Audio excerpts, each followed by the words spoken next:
Welcome to the Indiana History Project. This is part 2 of the Lincoln funeral train as it came through Indiana in 1865. Hopefully that you got to see the first part. If not, then you'll be able to see it through the Indiana History Project on Facebook, and it'll be posted on that, and you can like the Indiana History Project, and then you'll be able to see it through Vimeo, or you can go through Star Station and also be able to see it, the video through there. So there are ways to be able to see it, but hopefully you good folks out there are been able to see this show through AT&T U-verse Channel 99, through local Comcast in the Lawrence County area, Channel 14, and also you can see it in the Bloomington area on Channel 7, and in the Smith area as well. So hopefully many of you are getting to witness this show.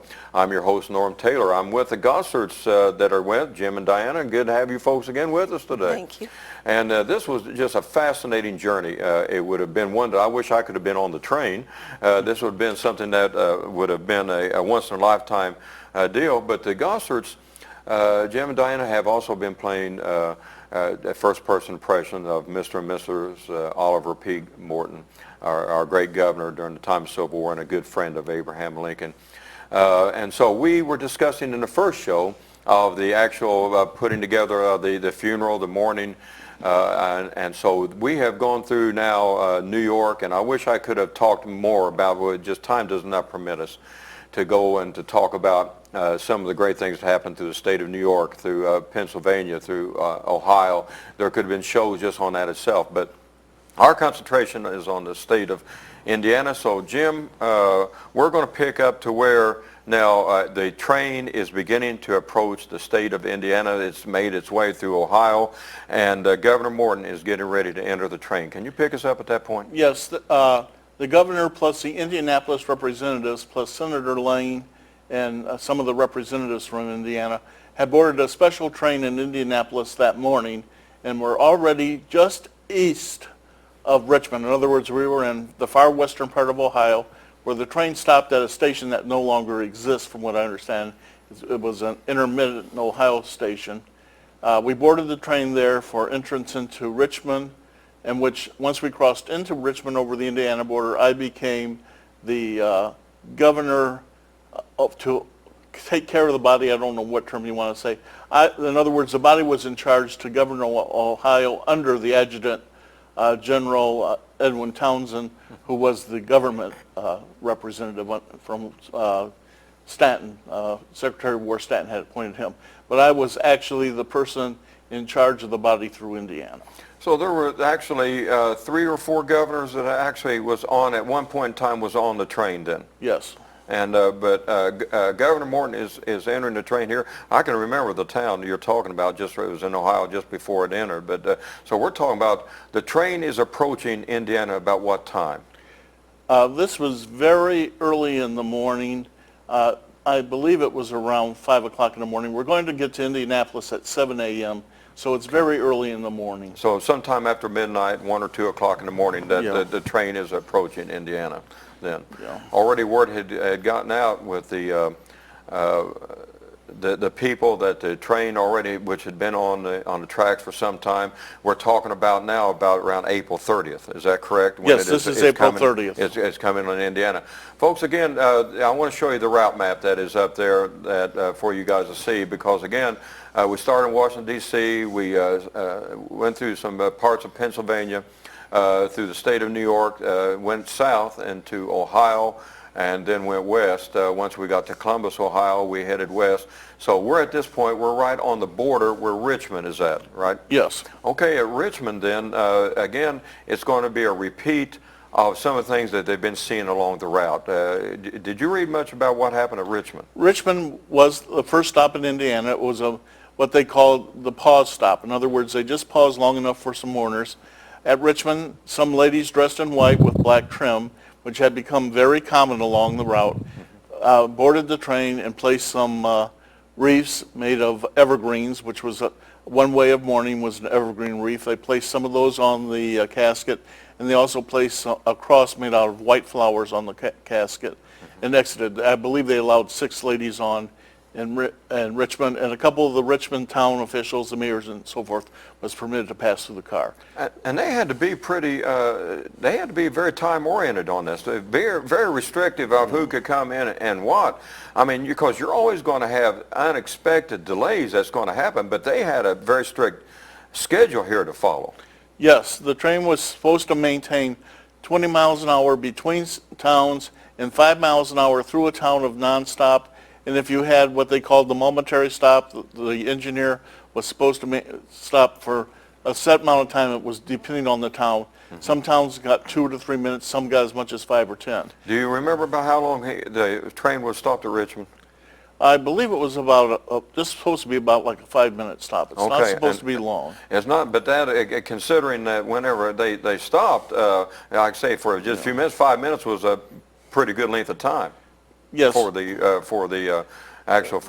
period. The longer time, as you referred to in our first hour, the longer time would be where they had to take on wood and water. Right. But they had done that in Ohio, so there was not a scheduled water and fuel stop. Okay. At Richmond. And it's amazing there, Jim, but we're talking again, folks, about that this is after midnight. This is 1 or 2 o'clock in the morning. This is a time whenever you just couldn't jump on the interstate and get somewhere in your car. To have the crowds that even at this time of night that amassed like at Richmond and along the way, this is an amazing scene. Yes. All along the track, people would be up at 1, 2, 3 o'clock in the morning. Yeah. Just recently, just a few weeks ago, my wife and I went to Fountain City, which is where the Levi Coffin House is located, which was called the Grand Station of the Underground Railroad, and where they believe right around 2,000 slaves was helped to get to freedom. Run through there, and a fascinating visit in the house there. But whenever I was there, I thought about this, that the Lincoln Funeral Train would come in that area, and this was a heavy Quaker area. So this area of the eastern part of Indiana was very pro-Lincoln. Yes.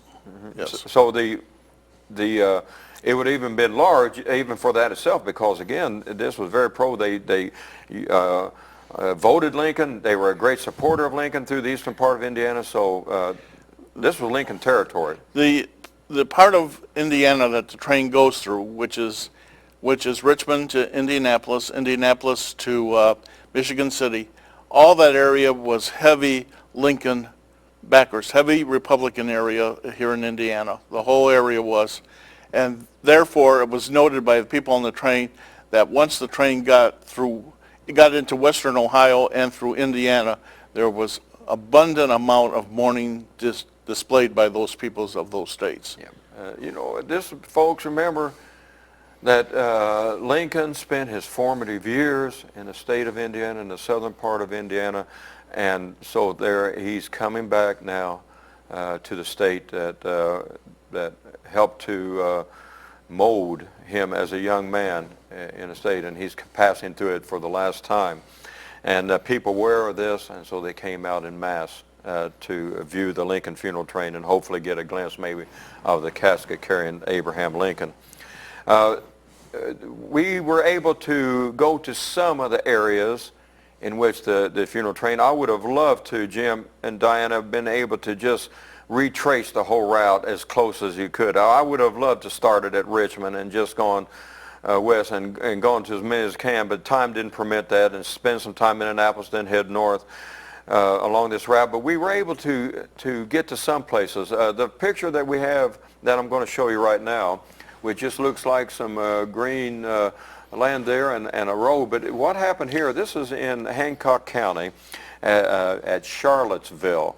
There was near this spot in which I'm showing you right now in this photo is actually, there was a Native American, African American village that was near this spot. So that night it was noted that they came to this spot in which I'm showing you, and the green grass here, folks, the train track used to be there. So the train passed through this area of Charlottesville. The African Americans came to this point to grieve for the president, and that's the significance of the shot that I'm showing you right here. Jim, whenever there was a Quaker settlement, large Quaker settlement, it wasn't unusual then to have maybe an African American settlement, small African-American settlement near then. Particularly now, once the Emancipation Proclamation became solid, and we know they were no longer having to fear about being, what would you say, extradited back to Right. to the South. Right. They, because believe it or not, just real rapid here, because Lincoln said he was still enforcing the Constitution and that all the constitutional laws were in effect, and that the states never did succeed. They actually still existed, as you know, if you look at the flags at this time. Therefore, the Fugitive Slave Act was still officially in effect. Officially. Okay. But once the Emancipation Proclamation was passed, it was no longer in effect, because if they had come from Virginia, Virginia was still a secessionist state. So now they could settle in the North because no one could send them back home. Okay. So we started seeing these population areas spring up. Again, this would have been a fantastic sight if you could have been there to have these African-American folks that show their love of the president there. This picture that I'm showing you now, it looks like I'm lost in the woods. And you guys have been following my program for years. You know, sometimes I do get lost, but I'm not actually lost here. What I'm looking at down into just a few feet from me is, again, in the Charlottesville area where the train would have passed. There used to be tracks in this area in which I'm at. So for us people that love history and we love to preserve history, we love to actually be on or near the ground or touch the ground or touch the buildings of that is of historical significance, because we just get that feel for it. And so I like to be even in the area that the train would have passed. That's why I went into this part of the woods, because if I'd have been there, well, I wouldn't have been standing where I was at back then, because I'd probably been hit by the train. But I was very near where the train went by, and so this is why that I had my wife take this photo of me. The train would have actually passed by this in Charlottesville. In Greenfield, there was a brief stop there. The photo that we have before you right now is actually of Depot Street in Greenfield. My wife's father, my father-in-law, had a shop, a machine shop, just a few feet out of the way of this picture. And if he would have been working in his shop back in 1865, he would have actually seen the train passed by. It was that close. But this is called Depot Street because the depot was there. And of course, now it's a running, walking area, beautiful blacktop area. But the train actually passed through this area, and it did make a quick stop at Greenfield. Yes, it made a scheduled stop at Greenfield, one of these short stops like it was said. And Reuben Riley, at that point, gave a memorial address that included Lincoln's full second inaugural address, stressing the point of with malice towards none, with charity for all, stressing that part that it was time to bind up the nation's wounds, and basically stressing it that Lincoln had now become a martyr for the cause. He had saved the Union, and now it was time to piece the Union back together. Right. You know, and if the name Reuben Riley, if that's not ringing a bell, maybe the last name Riley will ring a bell, because he's the father of the Hoosier poet James Whitcomb Riley. So there's a significance there. You're seeing a picture of the brick paved road, and I love brick roads, by the way, so I love this part of there. Again, this is just a part of where the train would have gone near in Greenfield. So it is actually now heading west, approaching in a short time in Annapolis. And we have a few pictures. For you people that love history, you love old pictures. And so if you go downtown into Annapolis, and by this time then in the early morning, the funeral train is coming to Annapolis, that you will see now that we have a marker there about the Lincoln funeral train, about the assassinated President Lincoln's funeral, and it gives the some information on this, and it stopped there. And you know, Governor, you were mentioned there. Alder P. Morton is boarded the train and reached it in Annapolis on April the 30th at 7 a.m. in the morning. And there would have been all kinds of, can you just briefly talk about, Diana, you can jump in on there too, how the buildings would have been draped. How would the people have shown their appreciation by mourning by the buildings? What would have been typical? Do you have any idea there?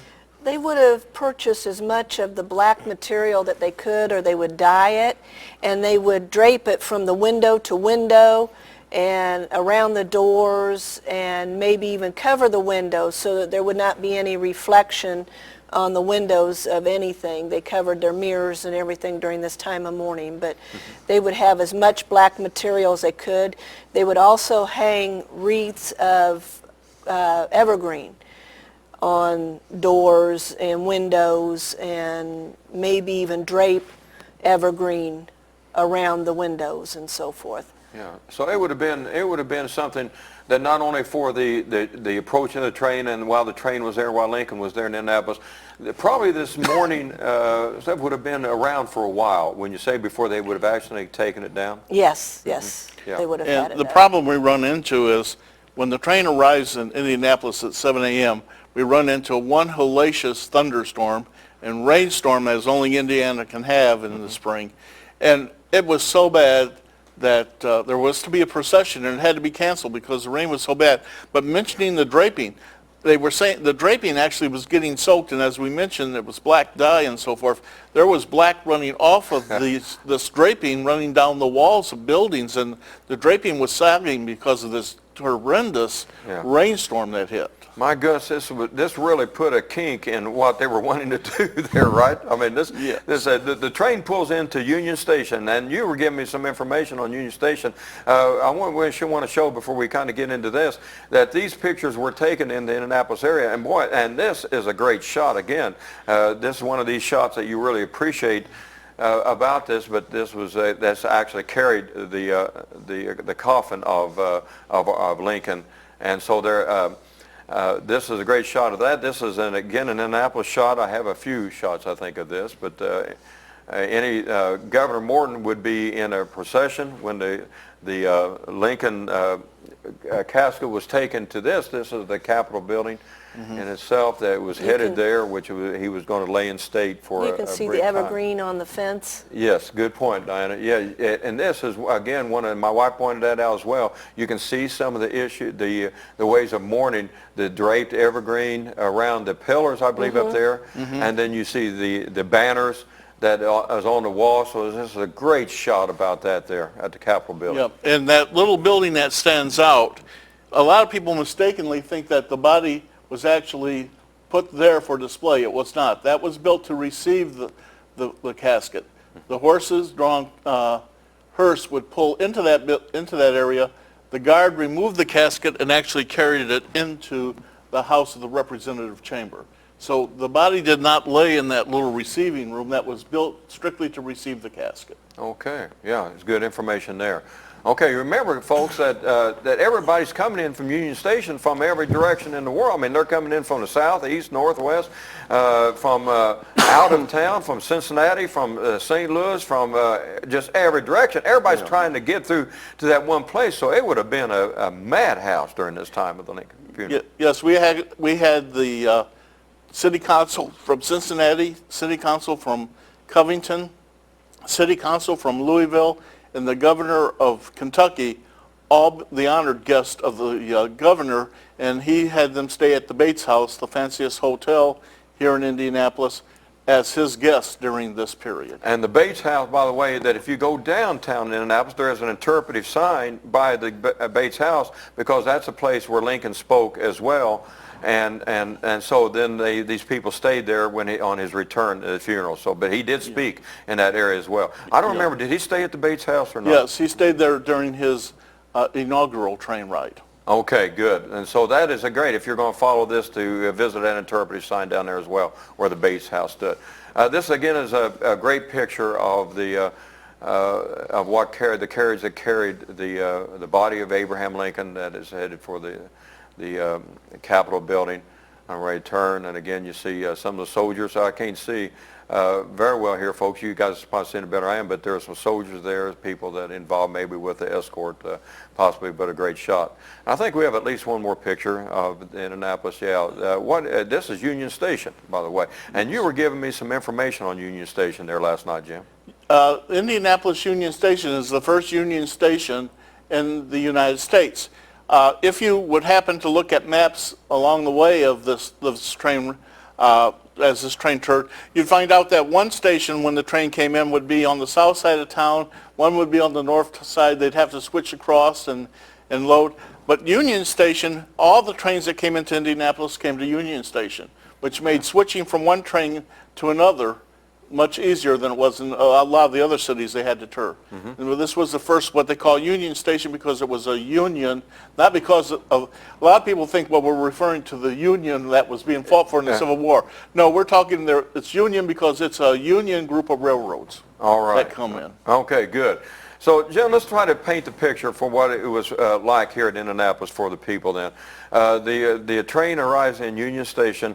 Again, we're talking about thousands of people that arrive, even though there's a terrible weather for here. And at this point in time, there's going to be a procession.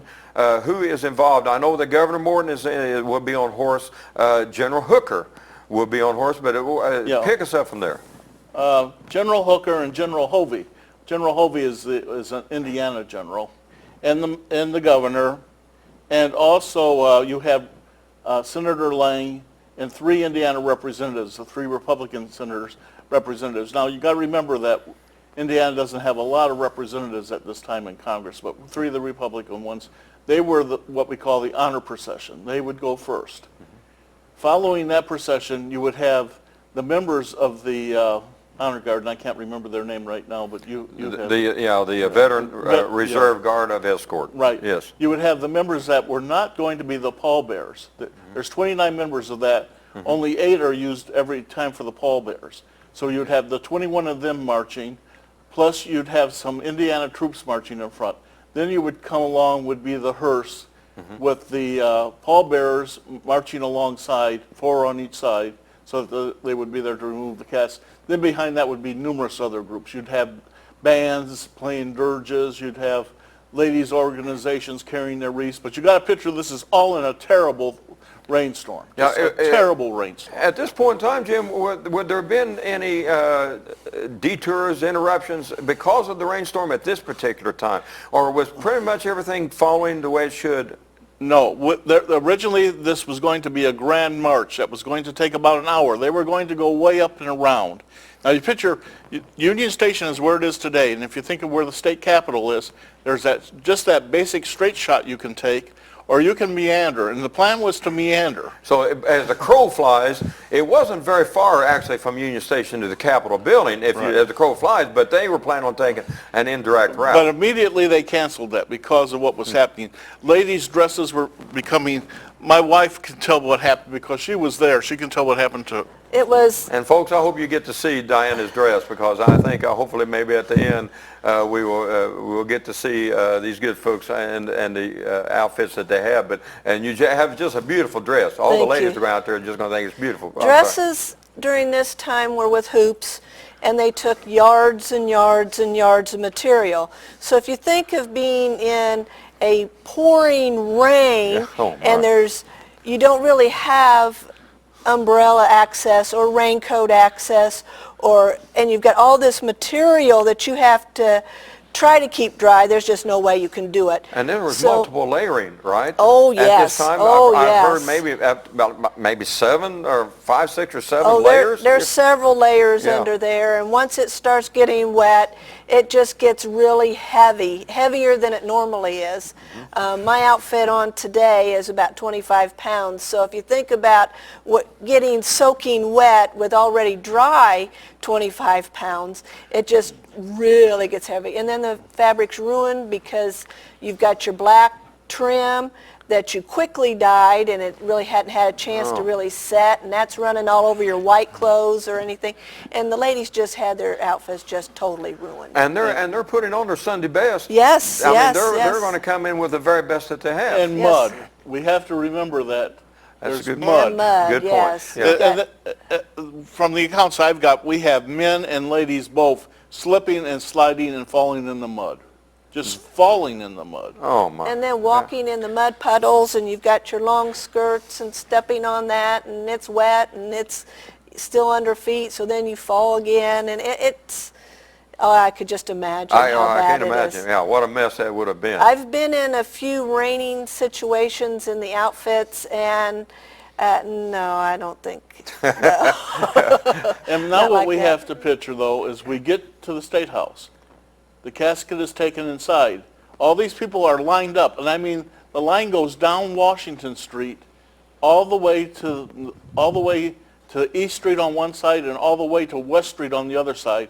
It's pelting rain. Yeah. It rains almost all day, All right. and they're lined up, and they have to wait and wait and wait to pass by the president's coffin. Yeah, and obviously, and the people. Now we're talking about thousands of people here. Over 100,000 estimated. Yeah, thank you, because I couldn't remember the number, but the estimated is, and again, that's the estimate. It could have been even larger. Now, I can't imagine if the weather had been good, what kind of crowd they had.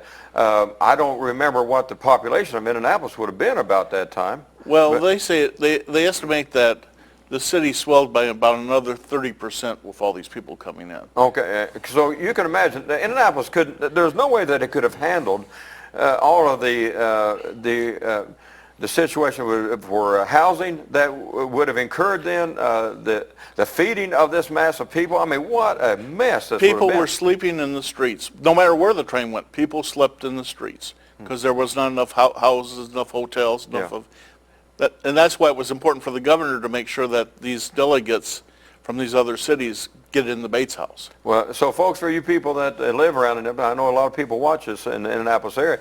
I know at times it's hard to get in and out of Indianapolis on a work day or even a weekend sometimes, an event. But when we think about it, if you were going down to a Colts game or a Pacers game or something like that and all the traffic congestion, I mean, just get a feeling for what it would have been like for these folks that had to maneuver around with the Lincoln funeral that's going on there. It's been a nightmare. Now, what was interesting is Indianapolis had trolley cars at this time. A lot of cities didn't. And so for the parade, they had gotten 10 trolley cars ready to go into the parade. They were going to take the trolley cars down Washington Street Yeah. as part of this procession. So they're all out there in the way too, and they're draped and they are getting soaked. And some people are going into the trolley cars to try and get out of the rain. It's an interesting event that happened here in It Indianapolis. certainly would have been, and I keep wanting to say procession too, but but there's another part of me wants to say parade because this is really what it would have seemed like. It would have been just a parade at this time. What is interesting, if I may interject now, because the people were so disappointed, the mayor of Indianapolis, the governor left with the train for Springfield. But the mayor the next day, when it got better, decided they would repeat it. So they actually got an empty coffin out, put it on the hearse, and they did the whole procession as they were going to do the day before with everybody, so that the Indianapolis itself got a chance to see what the procession would have been like. So what happens is that the people stayed around, and so then they got to see what it should have been like at the beginning. That's always that's an interesting tidbit there. Then so they've taken Lincoln's body to the Capitol building. How long actually? He was actually there a little bit longer than what because of all the bad weather outside. Right. Wasn't that correct? Right. It was supposed to have arrived there probably around 10 o'clock. It was going to take about 3 hours to do this big procession. And he was supposed to arrive there about 10 o'clock and lay in state till I believe it was 6 o'clock that night. I'm not definitely sure about that. But it was going to be about 8 hours. But because the body got there when it did and they got it prepared, they were able to open earlier. Yeah. So we actually, instead of getting 8 hours, we got about 10 hours of viewing here in Indianapolis. And that's, I mean, again, that's making lemonade out of the lemons because, again, it was a terrible weather on the outside. But then on the positive side of it, that people got to see the president that normally wouldn't have got to because of the bad weather. That's the positive side of this. Yeah. Now, what is important to note here is that each time they took the body in, the undertakers would come in and try to make Lincoln look as good as he could. By the time he reached Indianapolis, needless to say, he had been assassinated and died on the 5th. He died on the 15th. It is now the 30th. That's 2 weeks plus a day. Right. He is definitely showing great deterioration by the time he gets to Indianapolis. And thanks for bringing that up because I did want to mention that, Jim, that at some points they talked about maybe what the president's body looked like. But again, we're not talking about the best of embalming. I mean, it's a science by the now. The war kind of forced that. But yet they talked about some discoloration of the facial area and in other parts. But by the time it gets to Indianapolis, again, I read that there was a mention of, again, the way that the president looked, and you started to see the effects of of death over the last 2 weeks. Yes. So there were some discoloration, but you know, by the time that they kept trying again to embalm him, they had to repeat the procedure along the route. By the time they get to Springfield, and I know this sounds morbid, but yet it was almost like a mummy type Yes. of, I mean, I hate to say it in that way, but it's true that it was almost, he was just so preserved in that way, right? Yes, yes, that's true.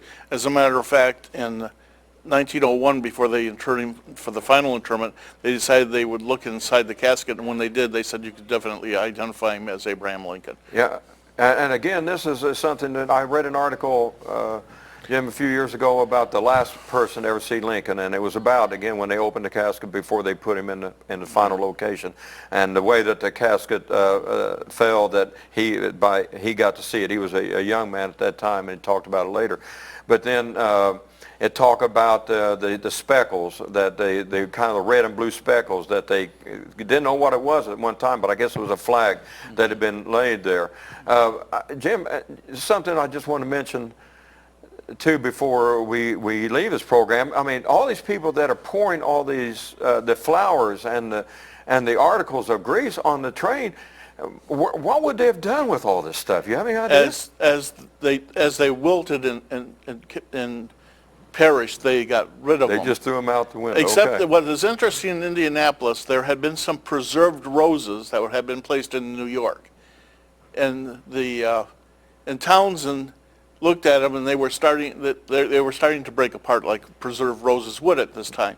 So he handed to the Indianapolis committee, Mr. Lomas, who was the head of the Indianapolis preparation committee. He's the one that had designed that pavilion and had built it. He gave him one of the rosebuds, and each of the four ladies who were on his committee, he gave them each one of those rosebuds.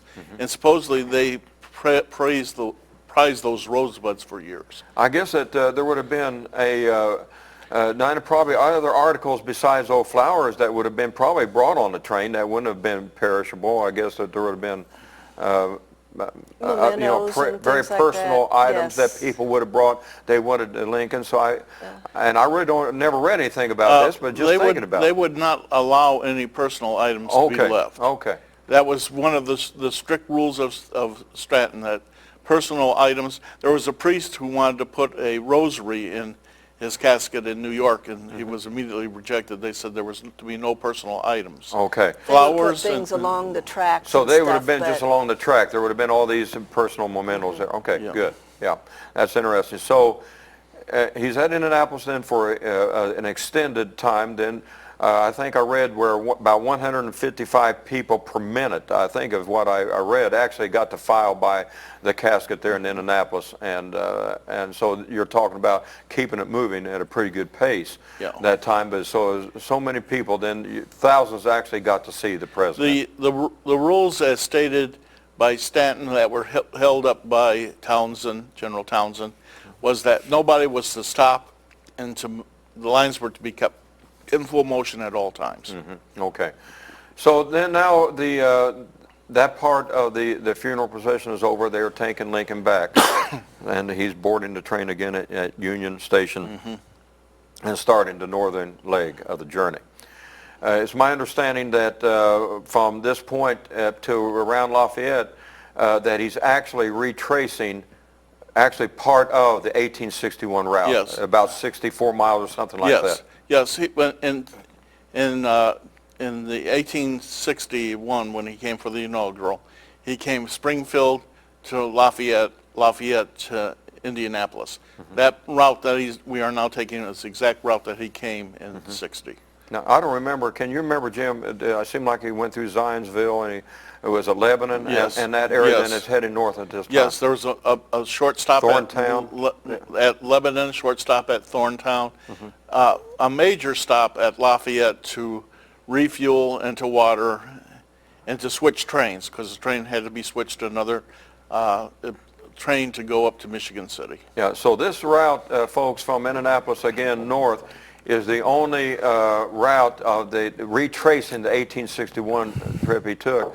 and it's just it's about a distance of 60-some In miles. Indiana. In Indiana, yes, but in Ohio, I think there was a retracing Yeah. of rail step. I think I read, probably in the book that you gave me on the Lincoln funeral train, that actually Lincoln was on, and this surprised me, but actually he was only on the train about 3 times during his presidency. One was a trip to Gettysburg, one was a trip to West Point, and I don't remember the third one. I don't either, But to be truthful it with seemed you. like there was only 3 Yeah. trips that he had, and that surprised me. I would have thought he'd been on the train several more times. Because of the war, he was pretty much stuck in Washington, to put it bluntly. He either stuck in Washington or he would travel to meet with his generals, but they weren't by train. They would be by other methods. So most of his methods to meet with the generals was by boat, going down the Chesapeake Bay. That's a good point. Yes, okay, that's true. Okay, so there's been a brief stop at Lafayette. Is there anything else that you can see in this route that is worth mentioning before we get to Michigan City?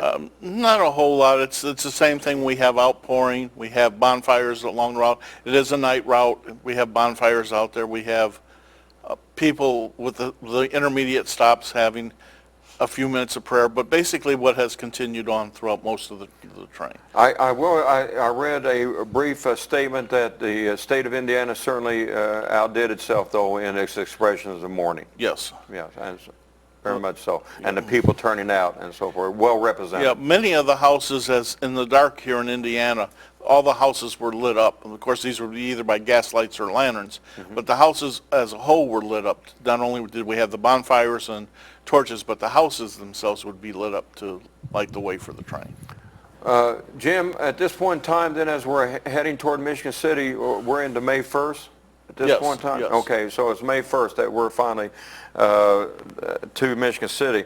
I actually went to the place, and we have a photo, and it's, again, one of those great photos that I'm glad somebody took, because this was taken at Michigan City, the beautiful arch that was built there, and again, underneath the arch is the car that carried the body of our slain president, Abraham Lincoln, and his son, Willie.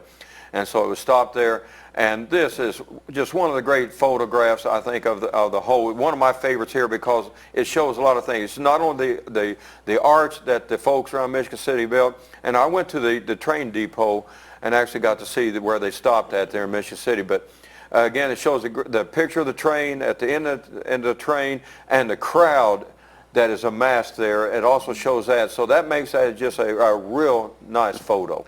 Yeah, that arch was well noted by the reporter. There are reporters carrying the train all the way, using telegraph to send back messages.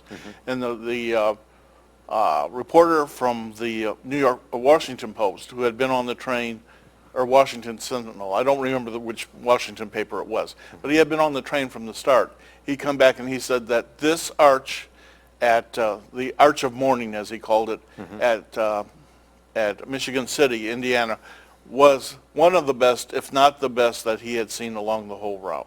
Yeah, and it is very, very impressive.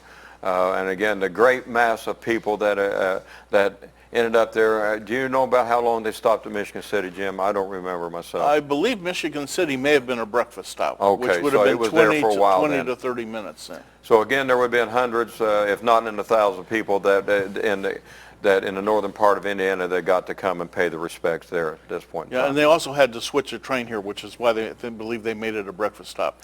They had to switch the engine. When I say switch the train for your viewers out there, they had to switch engines because as the trains moved along, they had to go on to what gauge the track was going on. Now, a lot of people would say, well, how could the U.S., which is the name of the president's car, go? That was specially built with extra wide wheels so it could go on any of the gauges that existed at this time. But when you switch from one track to the other, you had to get onto cars that could run on that track. An example was in New York, they picked up 4 sleeping cars in the New York Central, and they kept those cars on until they reached Indianapolis. At Indianapolis, they had to switch over because those sleeping cars could no longer travel on the Indianapolis-Lafayette Railroad because it was a different size gauge. So there are cars that switch along here and engines that switch. Do we have an idea, just a guesstimate, about how many engines actually was used along this route? Just a guesstimate. I'd say close to 20 probably. Okay, yeah. And the cars, about how many cars you think used? probably in the neighborhood of 100. Yeah, so I mean, this is an interesting point because some people are going to get the idea that it was just the same engines and the same cars that was used, but obviously there was No. a lot of changing along the route. Now, there was one specification by Secretary of War Stanton that the cars added had to be appropriately decorated in mourning. So you couldn't just hook on a railroad car. That car had to be draped, and it had to have wreaths on it. It had to have and the engine had to be properly acquired for mourning. And that included a picture of Lincoln underneath the headlight and flags. And the flags would be American flags, and they would be draped with black crepe on the American flags to show the mourning. And again, if you guys, we don't have a picture on this show, but if you refer back to the first show, you'll get to see a picture of the engine with the picture of Lincoln, a great shot we had in that first show. So you reference that first show on that one. So at Michigan City, again, there was a tremendous outpouring. We're getting pretty close to him, of him leaving the state of Indiana then. And we're actually going on the final leg when they get into Illinois. And of course, when you approach Chicago, and get into Chicago area, that was a whole new animal there because again of all that, and that's not the focus of this program, but he's going to be returning to Springfield in just a very short period of time. Yeah, in 2 days he'll be home. In 2 days he'll be home. Jim, Diana, people will be wondering, probably like I was, and they said, oh, well, whatever happened to the car that carried the bodies of Willie and his father Abraham? And we have a picture again, and I want to thank my wife for doing a lot of research and trying to find these pictures. She's been a Lincoln fan for a lot of years, and you're going to see there in this photo again, this is what the Lincoln car, the actual Lincoln car, looked like in around 1898. So this is, again, this is several years after it was used in that. Jim gave us some information about that this car was sold a little bit later on after the use, Craig, so it was in other hands at this time. But I have one more photo to show you, and unfortunately... I'd like to make just a statement here for people who don't know about trains. If you would have looked on that train back at the picture before, you would have seen it had 16 wheels. This was very unusual at this time. It made for an extra easy ride. If you'll notice there, you'll see it's 4 wheels, 4 wheels, 4 wheels. Most of the cars at this time were 2 wheels. I mean, you had 4 wheels or 8 wheels. You did not have a 16-wheel car, and that car was made specially for and then that became the mode later on. Pullman made it 16 wheels on his. But at that time, that was very rare to see a 16-wheel car. So the other cars that was in the funeral train mainly then, they didn't have quite the good ride that President Lincoln would have had in that time. Okay, that's a good point. Thank you for that, and that's a picture of it. Okay, then here's whatever happened. This is what happened, unfortunately. I hate to see this photo because it just, to think, if this could have been preserved, what a great thing this would have been. But in 1911, the car burned, and so this is the remnants of the car, and later on, and obviously it was just been torn apart and thrown away, and that's the end of it from this point in time.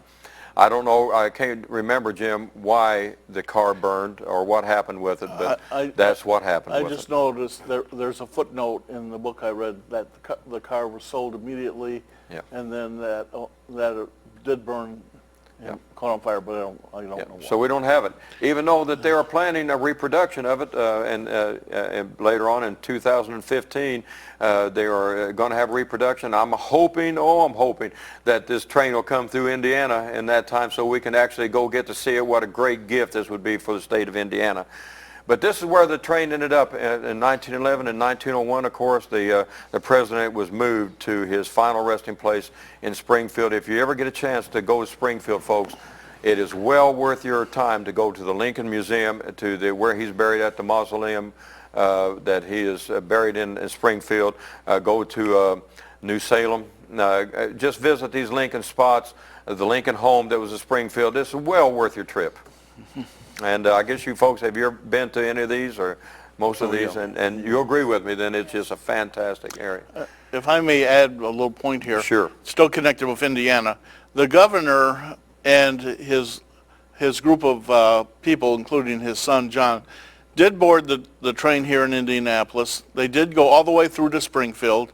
Senator Lang was at Springfield also, so Indiana basically was well represented throughout even the rest of the finish of the trip. They were there through the entombment of Lincoln in Springfield. They just didn't get off at Michigan City. He turned it over to the governor of Illinois at Michigan City, but he remained with the cortege and continued on right on to Springfield. And again, Mary Lincoln, though, was not there present No. at this point in time. Just Robert was the only family member who was present at the burial. And I believe she remained in heavy mourning for the rest of her life. Basically, yes. Want to mention that the temporary entombment, I've been seeing that. I saw that place where him and Willie were entombed temporarily on the grounds there.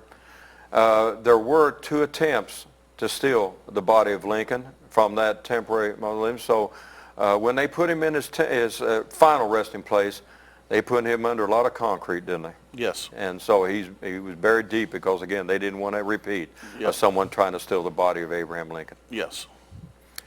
This, Jim and Diana, has been a fascinating journey. It is something that I don't know if people were even aware of the importance that the state of Indiana played in with the Lincoln funeral train, but hopefully this education, and hopefully that it is going to get you wanting to read more. These shows are just a beginning. It's just a brief way to introduce you to the subjects in which we deal with in the preserving of history. In order to really do a good job and to understanding the importance of the Lincoln funeral train when it came in through Indiana, you need to research. You need to do some reading on yourself, and there's some excellent books out there that'll get you involved in this source. And 2015 is not that far away, in which the 150th anniversary of this event occurred. So by the time we get there, I'm hoping that many parts of our state and our state will say, we want to make this a big deal. Yep. May I just interject something here? Yes. Nothing like the Lincoln train will ever occur again. If a president today would happen to die in office, he would be flown out on an airplane. A prime example of this was when President Kennedy was assassinated. He was loaded aboard Air Force One. He was flown back to Washington and buried in Washington. When other presidents have died, they have been, we would never see a thing again in history as the Lincoln train was. Yeah, a good point, Jim. Jim and Diana, Governor and Mrs. Oliver Morton, thank you folks for being with Thank you. You you. did an excellent job, both of you, and I appreciate it. And I'm hoping that many of my viewers will appreciate what you folks did. They came all the way from Indianapolis, stayed here in Bedford overnight, and expense of their own to put on these shows because they feel like that this needs to be preserved, and I appreciate it very much. Yeah. Can I add just one little thing? You can keep on. There's not a whole lot of information out there about Governor Oliver P. Morton. There is a biography. But I would urge you that at least to go, if you have a computer, if you have a web page, at least Google him so you learn a little bit about this man who is considered to be one of the greatest Indiana governors we've ever had. Yes. And I knew very little when I started reading this, but when you get it down and you read about this man, he was an important cog in Indiana's history. He really is. And we want to remember him. We certainly do. This is one thing that we want to stress, is that the reason why we do these programs, we want to remember him. Thank you. The state of Indiana played such an important role in the whole Civil War period. I guess the most important thing the state of Indiana did is that it provided the best of its sons. And that many of them returned home to Indiana during the time of the Civil War, but many did not. And now we can go through cemeteries throughout the entire state and see people, the graves of these men that fought in the Civil War, and we've always appreciated and tried to honor all veterans of all wars. But during the Civil War, the state of Indiana did itself proud because of men like Oliver Morton that believed in the cause of keeping the country unified, the Union preserved, that they felt like that it was indeed important enough that we would send our very best of our young men off to fight in this tragic war, this great Civil War. But I've always been proud to call myself a Hoosier. I'm glad that I live in the state of Indiana. And whenever we do shows like this, it just brings me a sense of pride that the state of Indiana not only did its part in preserving the Union and in the sending of our brave soldiers, but when it came time to do honor for the great President Abraham Lincoln in late April of 1865, again the state of Indiana showed its best. Who's your pride? You've been watching the Indiana History Project on the Lincoln Funeral Train. We appreciate you being along on the ride. This is Norm Taylor. We'll be seeing you soon.